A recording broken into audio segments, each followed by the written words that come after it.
You, John Fitzgerald Kennedy, do solemnly swear. I, John Fitzgerald Kennedy, do solemnly swear.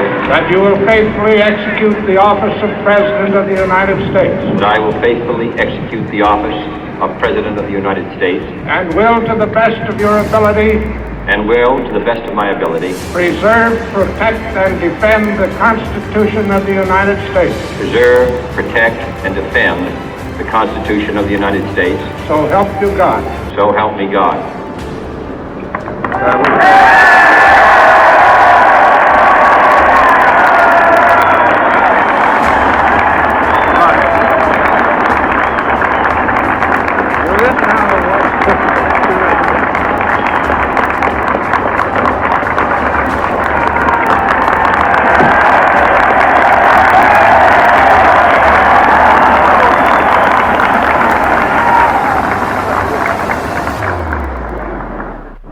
Vice President Johnson, Mr. Speaker, Mr. Chief Justice, President Eisenhower, Vice President Nixon, President Truman, Reverend clergy, fellow citizens. We observe today not a victory of party, but a celebration of freedom, symbolizing an end as well as a beginning, signifying renewal as well as change. For I have sworn before you and Almighty God the same solemn oath our forebears prescribed nearly a century and 3/4 ago. The world is very different now, for man holds in his mortal hands the power to abolish all forms of human poverty and all forms of human life. And yet the same revolutionary beliefs for which our forebears fought are still at issue around the globe. The belief that the rights of man come not from the generosity of the state, but from the hand of God. We dare not forget today that we are the heirs of that first revolution. Let the word go forth from this time and place to friend and foe alike that the torch has been passed to a new generation of Americans born in this century, tempered by war, disciplined by a hard and bitter peace, proud of our ancient heritage, and unwilling to witness or permit the slow undoing of those human rights to which this nation has always been committed and to which we are committed today at home and around the world.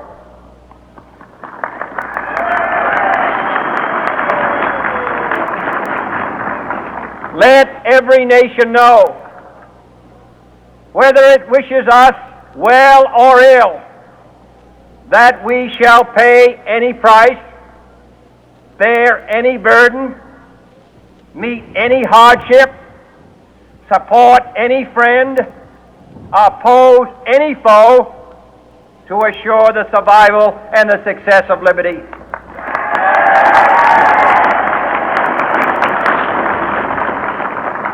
This much we pledge and more. To those old allies whose cultural and spiritual origins we share, we pledge the loyalty of faithful friends. United, there is little we cannot do in a host of cooperative ventures. Divided, there is little we can do, for we dare not meet a powerful challenge at odds and split asunder. To those new states whom we welcome to the ranks of the free, we pledge our word that one form of colonial control shall not have passed away, merely to be replaced by a far more iron tyranny. We shall not always expect to find them supporting our view, but we shall always hope to find them strongly supporting their own freedom, and to remember that in the past, those who foolishly sought power by riding the back of the tiger ended up inside.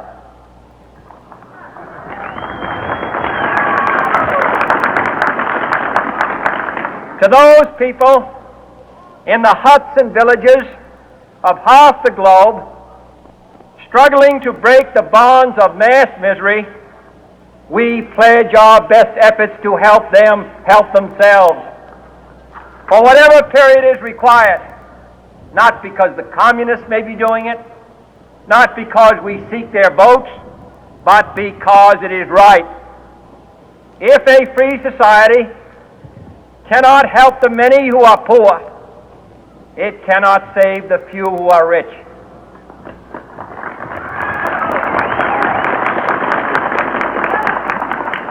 To our sister republics south of our border, we offer a special pledge to convert our good words into good deeds, in a new alliance for progress, to assist free men and free governments in casting off the chains of poverty. But this peaceful revolution of hope cannot become the prey of hostile powers. Let all our neighbors know that we shall join with them to oppose aggression or subversion anywhere in the Americas. And let every other power know that this hemisphere intends to remain the master of its own house.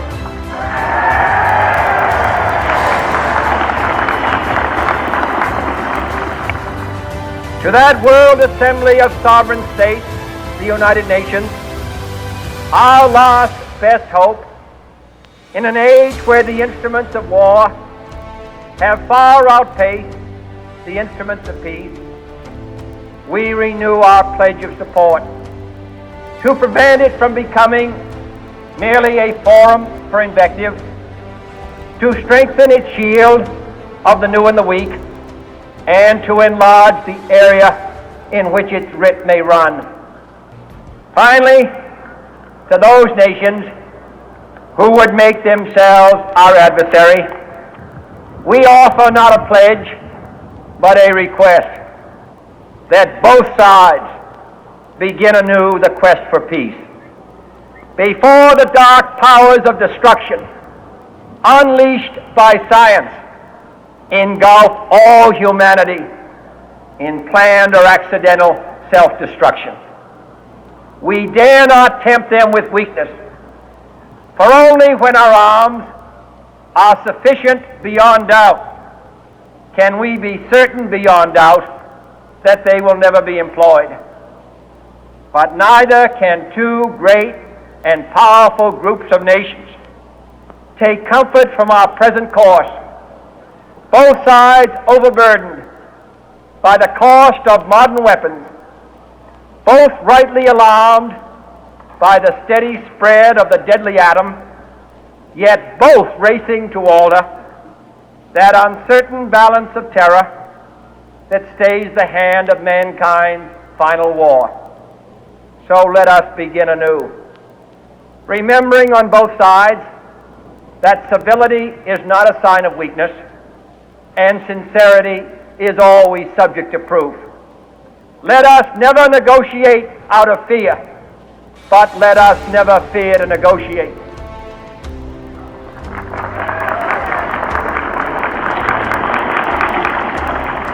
Let both sides explore what problems unite us, instead of belaboring those problems which divide us. Let both sides, for the first time, formulate serious and precise proposals for the inspection and control of arms, and bring the absolute power to destroy other nations under the absolute control of all nations.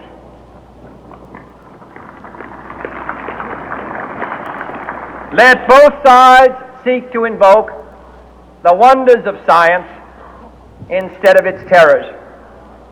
Together, let us explore the stars, conquer the deserts, eradicate disease, tap the ocean depth, and encourage the arts and commerce. Let both sides unite to heed in all corners of the earth the command of Isaiah to undo the heavy burden and let the oppressed go free. And if a beachhead of cooperation may push back the jungle of suspicion, let both sides join in creating a new endeavor, not a new balance of power, but a new world of law, where the strong are just and the weak secure and the peace preserved. All this will not be finished in the first 100 days, nor will it be finished in the first 1,000 days, nor in the life of this administration, nor even perhaps in our lifetime on this planet. But let us begin.